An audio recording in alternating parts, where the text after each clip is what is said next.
భైరవకోన గురూజీ మీ యొక్క జాతక రీత్యా జరిగింది, జరుగుతున్నది, జరగబోయేది మీ యొక్క ప్రతి సమస్యకి పరిష్కారం చూపబడును. అన్ని విషయాలు ఫోన్లోనే స్వయంగా చెప్పబడును. ధన సమస్యలు, భార్యాభర్తల మధ్య సమస్యలు, ప్రేమ సమస్యలు, వ్యాపారం, ఉద్యోగ సమస్యలు, వ్యవసాయం, రియల్ ఎస్టేట్, ఇంకా మీకు ఎటువంటి సమస్యలు ఉన్నా పరిష్కారం చూపబడును. పరిహారాలకై సంప్రదించండి. Cell number 7780581118. ఓం శ్రీమాత్రే నమః. ఛానల్లోకి స్వాగతం అండి. ఈ వీడియోలో మనం వృశ్చిక రాశి వారి గురించి తెలుసుకోబోతున్నాం. వృశ్చిక రాశి వారి జీవితంలోకి రాబోతున్న ఆ ఇద్దరు వ్యక్తులు ఎవరు? ఇద్దరు వ్యక్తుల రాక వల్ల మీ జీవితం ఎటువంటి మలుపు తీసుకుంటుంది? వృశ్చిక రాశి వారికి అక్టోబర్ 10వ తారీఖున అసలు ఏం జరగబోతోంది?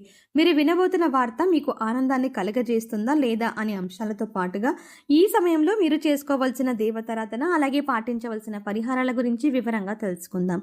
కానీ అంతకంటే ముందుగా మీరు కనుక మన ఛానల్ని ఇప్పటి వరకు సబ్స్క్రైబ్ చేసుకోకపోతే సబ్స్క్రైబ్ చేసుకుని పక్కనే వచ్చిన బెల్ ఐకాన్ నొక్కి ఆల్ సెలెక్ట్ చేసుకుంటే మేము ఇలాంటి వీడియోస్ అప్లోడ్ చేయగానే ముందుగా మీకు నోటిఫికేషన్ వస్తుంది. ఇక వివరాల్లోకి వెళ్తే ఈ రాశి వారు చాలా సున్నితమైన స్వభావాన్ని కలిగి ఉంటారు. చూడ్డానికి ఈ రాశి వారు బయటికి కనిపించినా కూడా వీరితో ఎక్కువగా పరిచయం ఉన్నవారికి వీరి గురించి బాగా తెలుస్తుంది. ఎందుకంటే వీరు అంత సున్నితమైన మనసుని కలిగి ఉంటారు. ఎప్పుడో ఇతరులకి మంచి జరగాలి అని కోరుకుంటారు. తమకి ఉన్నంతలో ఎదుటి వ్యక్తికి సాయం చేయాలి అనే మనస్తత్వాన్ని కలిగి ఉంటారు. ఇలాంటి ఎన్నో మంచి లక్షణాలు ఉన్న ఈ రాశి వారికి ఒక చిన్న ఇబ్బంది కూడా ఉంటుంది. అదేంటంటే ఎంత డబ్బులు సంపాదించినా కూడా వీరి చేతిలో ధనం అనేది నిలవదు. ఏదో ఒక రూపంలో ఖర్చు అయిపోతూ ఉంటుంది. అయితే ఆ ఖర్చు చూడడానికి ఏది కూడా వృధా ఖర్చు అనిపించదు. అది అంటే ఉదాహరణకి మీరు ₹1 సంపాదించారనుకోండి, అది ఖర్చు అవ్వడమే కాకుండా ఇంకా ₹10 ఖర్చు కనబడుతూ ఉంటుంది. దీనివల్ల ఆర్థిక ప్రణాళిక అనేది ఈ రాశి వారికి ఇబ్బందిగా మారుతుంది. ఇక ముఖ్యంగా ఈ రాశి వారి జీవితంలో కొత్తగా ఇద్దరు వ్యక్తుల పరిచయం వల్ల వీరి జీవితం మలుపు తిరగబోతోంది.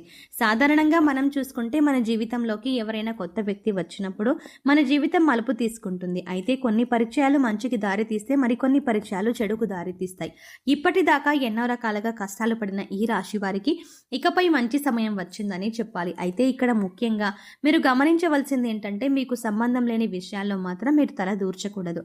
ఎందుకంటే మీకు సంబంధం లేని విషయాల్లో కలగజేసుకొని ఏదైనా ఒక చిన్న మాట అన్నా కూడా అది మీకు తెలియకుండా మీకు చెడు చేసే విధంగా మారుతుంది. ఇటువంటి ఒక పరిణామం వల్ల మీరు జీవితంలో ఇబ్బంది పడే అవకాశం ఉంటుంది. ఇక ప్రతిరోజు కూడా మీరు ఎంతో బిజీ లైఫ్ స్టైల్ని కలిగి ఉంటారు. ఇటువంటి సందర్భంలో మీరు అవసరమైన అంటే అనవసరమైన విషయాల్లో జోక్యం చేసుకోవడం వల్ల మీ పనుల్లో ఆటంకాలు కలగడం మాత్రమే కాకుండా శత్రువుల్ని కూడా మీరు కొని తెచ్చుకున్నవారు అవుతారు. ఒక రకంగా చెప్పాలంటే ఇప్పటికే ఈ రాశి వారికి శత్రువులు ఎక్కువ. మీరు చేసే పనిని ఏ విధంగా చెడగొడదామా అని ఎదురు చూస్తున్న వారు ఉన్నారు. అంతేకాకుండా మీరు జీవితంలో ఎదుగుతుంటే ఓర్వలేని వారు కూడా ఉన్నారు. పైకి మంచిగానే మాట్లాడుతూ మీతో స్నేహంగానే ఉంటూనే మీ పతనాన్ని కోరుకుంటున్నారు. మరి ఎటువంటి సమయంలో ఇద్దరు నూతన వ్యక్తుల పరిచయం జీవితాన్ని మలుపు తిప్పుతుంది అనడంలో ఎటువంటి సందేహం లేదు. వీరు పరిచయం వల్ల మీకు మంచి జరగబోతోంది. ఇక ఇద్దరు వ్యక్తులు మీ జీవితంలోకి వచ్చారని ఎలా గుర్తించాలి, వారి పేర్లు ఏ అక్షరంతో మొదలవుతాయి అనే అంశాలను ఇప్పుడు వివరంగా తెలుసుకుందాం. మీ జీవితంలోకి రాబోతున్న మొదటి వ్యక్తి యొక్క పేరులోని మొదటి అక్షరం ఏ అనే అక్షరంతో మొదలవుతుంది. అలాగే మరొక వ్యక్తి యొక్క పేరు చూసుకున్నట్లయితే ఎస్ అనే అక్షరంతో పేరు మొదలయ్యే వ్యక్తి కూడా మీకు నూతనంగా పరిచయం అయ్యే అవకాశం ఉంటుంది. అయితే ఇప్పటికే ఈ అక్షరాలతో పేర్లు మొదలయ్యే వాళ్ళు మీ జీవితంలో ఉంటే కనుక వాళ్ళే అని మీరు అనుకోవద్దు. ఇప్పుడు కొత్తగా ఆ వ్యక్తిని పరిచయం అవ్వడం వల్ల మీరు చేస్తున్న వృత్తి, ఉద్యోగ, వ్యాపారాల్లో అనూహ్యమైన మార్పులు చోటు చేసుకుంటున్నాయి. ఇక మీరు విద్యార్థులైతే కనుక మీ పరిచయం వల్ల ఎన్నో నూతన అవకాశాలను మీరు పొందుతారు. మీ విద్యకు సంబంధించి జీవితంలో ఎన్నో నూతన ప్రయత్నాలను చేసి వాటిలో విజయం పొందుతారు. ఇక విదేశాలకు వెళ్ళాలి అనుకునేవారు ఈ నూతన అభ్యర్థుల పరిచయం వల్ల మీకు వారి నుంచి కావలసినంత సహాయం లభిస్తుంది. మాట సహాయం కానీ, ఆర్థిక సహాయం కానీ దీనివల్ల మీరు జీవితంలో ఉన్నత స్థానానికి ఎదగడానికి సహాయపడుతుంది. ఇక మీరు చేస్తున్నటువంటి వృత్తి, ఉద్యోగ, వ్యాపారాలైనా కూడా ఈ వ్యక్తుల రాక వల్ల విస్తరింపబడతాయి. ఉద్యోగంలో మీకు వారు ఎంతో సహాయం చేస్తారు.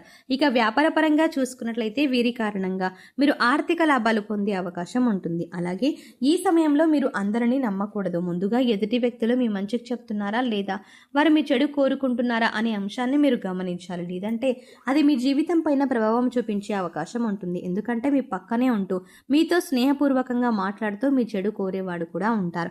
అందుచేత ఈ విషయంలో మీరు చాలా జాగ్రత్తగా ఉండాలి. ఎందుకంటే గతంలో మీకు వారు ఎంత చెడు చేసినా, అలాగే వారు చెడు చేశారని తెలిసినా కూడా మీరు మళ్ళీ వాళ్ళతో మాట్లాడేటప్పుడు వాళ్ళు మీకు చేసిన అన్యాయం గుర్తుకు రాదు. అది మీ అతి మంచితనం అని చెప్పుకోవచ్చు. అందరినీ తొందరగా నమ్మేస్తారు, అలాగే అందరూ మనవాళ్ళే అని అనుకుంటారు. అయితే ఎప్పుడూ కూడా అతి మంచితనం అనేది ప్రస్తుత సమాజంలో మంచిది కాదు. అది మీ చేతకానితనం అని అందరూ అనుకుంటారు. అందుచేత ఈ విషయంలో తగిన జాగ్రత్తలు తీసుకోండి. ఇక ఏదైనా వ్యాపారంలో కొత్తగా పెట్టుబడి పెట్టాలి అనుకుంటే మాత్రం ఈ సమయంలో మీరు ఇతరుల మాట విని తొందరపడి పెట్టుబడి పెట్టవద్దు. కనీసం మీరు అనుభవజ్ఞుల సలహాలను పాటించాలి. అలాగే మీ ఇంట్లో పెద్దవాళ్ళ మాట విని వారి మాట ప్రకారం నడుచుకోవడం వల్ల నష్టాలను తగ్గించుకోవచ్చు. లేదా ఇతరులు చెప్పారు కదా మనం చేసేద్దామని తొందరపాటుతనంతో నిర్ణయం తీసుకుంటే మాత్రం నష్టాల్లో పడే అవకాశం ఉంటుంది. ఇక కుటుంబ సభ్యుల మధ్యలో ఏదైనా చిన్న చిన్న మాట పట్టింపులు ఉన్నా, అభిప్రాయ భేదాలు ఉన్నా కూడా మూడో వ్యక్తిని మీ మధ్యకు రానివ్వకండి. ఎందుకంటే ఇది పెద్ద గొడవలకు దారితీసే అవకాశం ఉంటుంది. ఏదైనా సమస్య ఉంటే మీరు డైరెక్ట్గా కూర్చొని సమస్యను మాట్లాడుకొని పరిష్కరించుకోవచ్చు. ఇలా చేయడం వల్ల మీకు మానసికంగా కూడా ప్రశాంతంగా ఉంటుంది. సమస్యలు అక్కడికక్కడే పరిష్కారం అవుతాయి. ఇక ఈ సమయంలో అవివాహితులకు మంచి సంబంధం కలిసి వస్తుంది. ఇది మీరు కోరుకున్న జీవిత భాగస్వామి లభిస్తుంది. అలాగే ఆరోగ్యపరంగా చూసుకున్నట్లయితే ఈ సమయంలో మీరు దగ్గు, జలుబు, ఆయాసంతో కొద్దిగా ఇబ్బంది పడే అవకాశం ఉంటుంది. కాబట్టి ఇటువంటి సమస్యల నుంచి బయటపడడానికి మీరు ప్రతిరోజు ప్రాణాయామం చేయడం అలవాటు చేసుకోండి. విద్యార్థులు ఓవర్ కాన్ఫిడెన్స్తో కాకుండా చక్కగా మీరు చదివే దాని గురించి అవగాహన తెచ్చుకొని ఒక ప్రణాళికాబద్ధంగా చదవడం వల్ల మీరు పూర్తిగా సిలబస్ కంప్లీట్ చేసుకొని విజయం సాధించే అవకాశాలు ఎక్కువగా ఉన్నాయి. అయితే ఇక్కడ మీరు గమనించవలసిన విషయం ఏంటంటే చదవకుండా టైం బాగుంది కదా, నేను పాస్ అయిపోతాను అనుకుంటే మాత్రం అవ్వదు. ఖచ్చితంగా మీరు ప్రయత్నపూర్వకంగా సిలబస్ని కంప్లీట్ చేసి ఏ టైంలో రివిజన్ చేసినట్లయితే మీరు అనుకున్న ఫలితాలని సాధిస్తారు. ఇక ఈ సమయంలో మీరు ఉన్నతమైన ఫలితాలను పొందడానికి మీరు చేసుకోవాల్సిన దేవతారాధన, అలాగే పాటించవలసిన పరిహారాల గురించి చూసుకున్నట్లయితే ఈ సమయంలో మీరు ప్రతిరోజు కూడా లక్ష్మీ అష్టోత్తరం కానీ, లలిత స్తోత్రం కానీ చదవటానికి ప్రయత్నించండి. లేదా విన్నా కూడా మంచి ఫలితాలు లభిస్తాయి. ప్రతిరోజు దీపారాధన చెయ్యండి. ఇష్టదైవ నామస్మరణ చెయ్యండి. హనుమాన్ చాలీసా ప్రతినిత్యం చదవటం వల్ల శత్రువుల నుంచి బయటపడతారు. అలాగే మీరు పాటించవలసిన పరిహారాలు చూసుకున్నట్లయితే ప్రతిరోజు నవగ్రహ స్తోత్రాలను చదువుకోండి. వీలైతే గుడికి వెళ్ళి నవగ్రహాలకు ప్రదక్షిణలు చేయండి. సోమవారం నాడు శివుడికి అభిషేకం చేయించుకోండి. అలాగే ఆడవారు తులసి కోట వద్ద దీపారాధన చేసి 3 ప్రదక్షిణలు చేయండి. అలాగే మీ ఇంట్లో ఏదో ఒక మూల మొక్కలు కూడా పెంచడానికి ప్రయత్నించండి. ఇలా చేయటం వల్ల మీ మనసుకు ప్రశాంతత కలుగుతుంది. సో చూసారు కదండి, అక్టోబర్ 10 లోపు వృశ్చిక రాశి వారి జీవితం ఎటువంటి మలుపు తిరుగుబోతోంది, అలాగే ఈ సమయంలో ఇద్దరు వ్యక్తుల పరిచయం కావడం వల్ల ఈ రాశి వారికి మంచి జరుగుతుందా లేదా చెడు జరుగుతుందా అని అందరితో పాటుగా ఈ సమయంలో మీరు చేసుకోవాల్సిన దేవతారాధన, అలాగే పాటించవలసిన పరిహారాల గురించి ఈ వీడియోలో మనం వివరంగా తెలుసుకున్నాం కదా. ఈ వీడియో మీకు నచ్చినట్టయితే లైక్ చేయండి. మీరిచ్చే లైక్ మాకెంతో సపోర్ట్ని ఇస్తుంది అన్న విషయాన్ని మర్చిపోకుండా ఈ వీడియోని లైక్ చేయండి. కానీ లైక్ చేసి మీ ఫ్రెండ్స్ అండ్ ఫ్యామిలీ మెంబర్స్లో ఎవరైనా వృశ్చిక రాశి వారు ఉన్నట్లయితే వారితో ఈ వీడియోని షేర్ చేసుకోవడం మాత్రం ఎట్టి పరిస్థితుల్లో మర్చిపోకండి. కానీ అంతకంటే ముందుగా మీరు కనుక ఇప్పటి వరకు మన ఛానల్ని ఇంకా సబ్స్క్రైబ్ చేసుకోకపోతే వెంటనే సబ్స్క్రైబ్ చేసుకోండి. అలాగే పక్కనే ఉన్న బెల్ ఐకాన్ని క్లిక్ చేసి అందులో ఉన్న ఆల్ అప్డేట్ని సెలెక్ట్ చేసుకోవడం ద్వారా మేము చేసే ప్రతి వీడియో అప్డేట్స్ మీ మొబైల్కి ముందుగా నోటిఫికేషన్గా అందుతుంది. మరో చక్కటి వీడియోతో మళ్ళీ కలుద్దామండి. ఓం శ్రీమాత్రే నమః.